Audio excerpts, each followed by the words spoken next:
What's up? This is VJ Villafuerte at ngayon titingnan natin ng isa pang way para makapag-compute ng beam deflections and that is the virtual work method.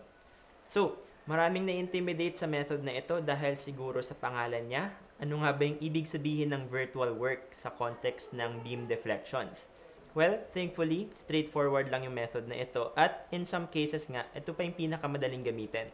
Ngayon, tingnan natin yung mga steps para sa virtual work method. Step 1, i-draw natin yung real beam at yung tinatawag natin na virtual beam. Ngayon, yung real beam is just the original beam na nasa problem. Yung virtual beam naman ay identical sa real beam in terms of supports, pero ang pinagkaiba nga lang niya is yung load na ilalagay natin ay defined by step 2. Maglalagay tayo ng unit load or unit moment sa virtual beam depende kung saan natin gustong hanapan ng deflection or slope. Kung gusto natin hanapan ng deflection sa point A, let's say sa point A, maglalagay tayo ng unit load sa point A.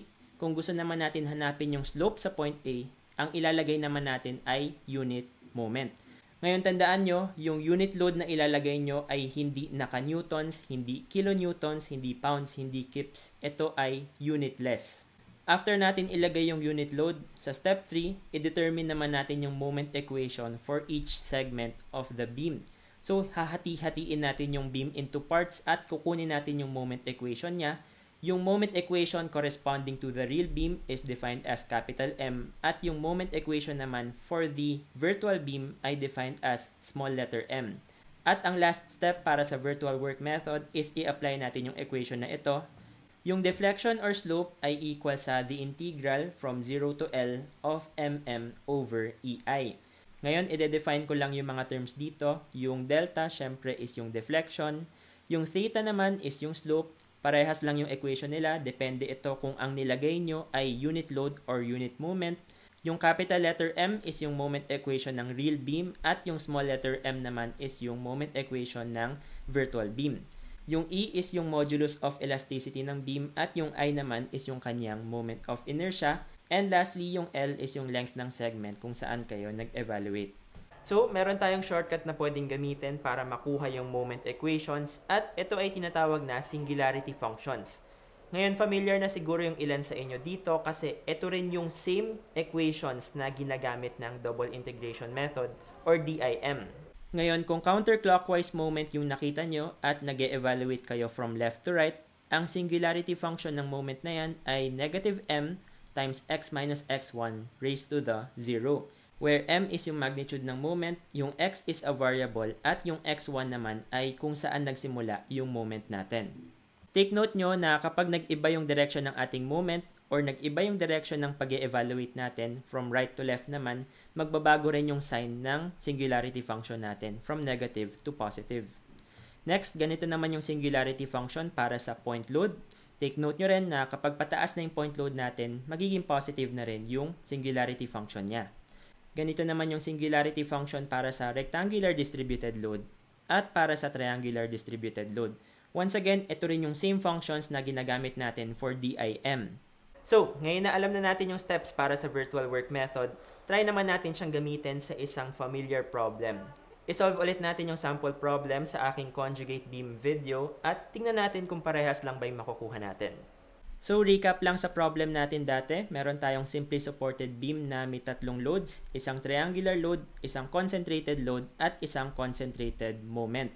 Given sa atin yung modulus of elasticity at moment of inertia ng beam at ang pinapahanap is yung deflection at point B. So, para ma-apply yung virtual work method dito, ang una nating gagawin is i-draw yung virtual beam. Ngayon, yung virtual beam, tulad ng sinabi ko kanina, ay identical lang sa ating real beam. Ang main difference lang nila is sa virtual beam, yung load na ilalagay lang natin is yung 1 unit load na nakalagay sa kung saan natin gustong hanapan ng deflection, which is at point C. So, meron din siyang roller dito, pin dito, at ilalagay natin yung 1 unit load at point C. Paganyan. Ilagay na rin natin yung dimensions. Ito ay 6 meters. Ito naman ay 4 meters. Next, isolve natin yung reactions ng real beam at virtual beam. Ngayon sa real beam, na-explain ko na sa previous videos ko yung reactions niya. Ito ay 11 kilonewtons at ito naman, this is 6 kilonewtons. para naman sa virtual beam, kung gagamitan natin siya ng equilibrium equations, ang makukuha nating reactions ay 0.4 dito at 0.6 sa right support. Ngayon, after natin makuha yung reactions ng real beam at virtual beam, hahanap na tayo ng moment equations for each segment. Start tayo sa left segment nilang dalawa at yung direction natin ay pag ganito. Ngayon, using singularity functions, ano yung mga forces na nakikita natin sa segment na ito starting from the left? Meron tayong 11 kilonewtons na pataas, so we would have positive 11 times x minus 0 raised to the 1. Next is yung triangular load. Ngayon, kung maaalala nyo, ang singularity function ng triangular load ay negative w or negative 4 over 6 times L minus x1. So, yung L natin ay equal sa 6 minus x1.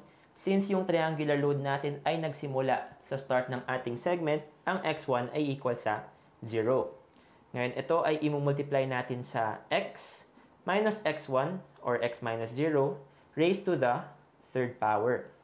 So, ito na yung complete moment equation para sa first segment ng ating real beam. Punta naman tayo sa ating virtual beam.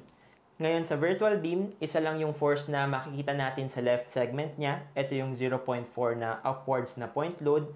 At yung singularity function ng force na ito is positive 0.4 times x minus 0 raised to the 1. And that's it. Punta naman tayo sa right segment ng real beam at virtual beam. Ngayon dito, meron tayong dalawang options. Pwede nating i-continue yung original starting point natin. I-cut natin yung beam natin dito at i-consider natin yung left part niya, pero may mas madaling paraan, and that is baguhin natin yung ating starting point to this. Ngayon, kung ito na yung bagong starting point natin, ang mga loads lang na i-consider natin are this moment and this point load. So, gawa natin ng singularity function silang dalawa. Para sa moment, ito ay positive 18 times x minus 0. Kasi again, yung moment natin ay nakalocate sa starting point raised to the 0 plus 6 times x minus 0 raised to the 1. So, para naman sa virtual beam natin, mas madali rin na mag-start tayo sa right end naman. So, kung magsa-start tayo sa right end, ang force na makikita lang natin is this 0.6 na point load. So, ang magiging singularity function niya ay plus 0.6 times x minus 0 raised to the 1. At yun, nakuha na natin lahat ng moment equations for each segment ng real beam at virtual beam. And ang last step dito is i-set up na natin yung virtual work equation. Ngayon, we have the integral ng dalawang ito. So, we have 11x minus 4 over 36 times x cubed multiplied to 0.4x over EI. Ngayon, yung EI, i-evaluate na lang natin later on. I-add natin siya sa integral ng ito. So, we have 18 plus 6 times x multiplied to this one. So, this is 0.6 times x over EI. Ngayon naman yung boundaries ng bawat integral. Sa left side, meron tayong from 0 to 6 at sa right side naman 0 to 4. So, 0 to 6 dito, 0 to 4 naman dito. And evaluating the two integrals, ang makukuha natin ay 410.88 over EI.